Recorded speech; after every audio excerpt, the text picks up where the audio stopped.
दरम्यान मनोज रांगेंची शांतता रॅली उद्या जालन्यामध्ये असेल। पोलीस प्रशासनाची रॅलीची तयारी पूर्ण झाली आहे।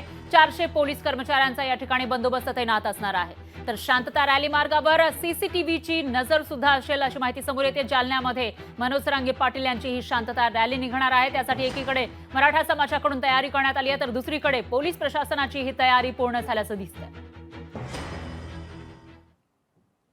उद्या जालन्यामध्ये श्री मनोज रांगे पाटील यांच्या नेतृत्वात जो रॅली आहे त्यासाठी पोलिसांनी योग्य तो नियोजन आणि बंदोबस्त केलेला आहे।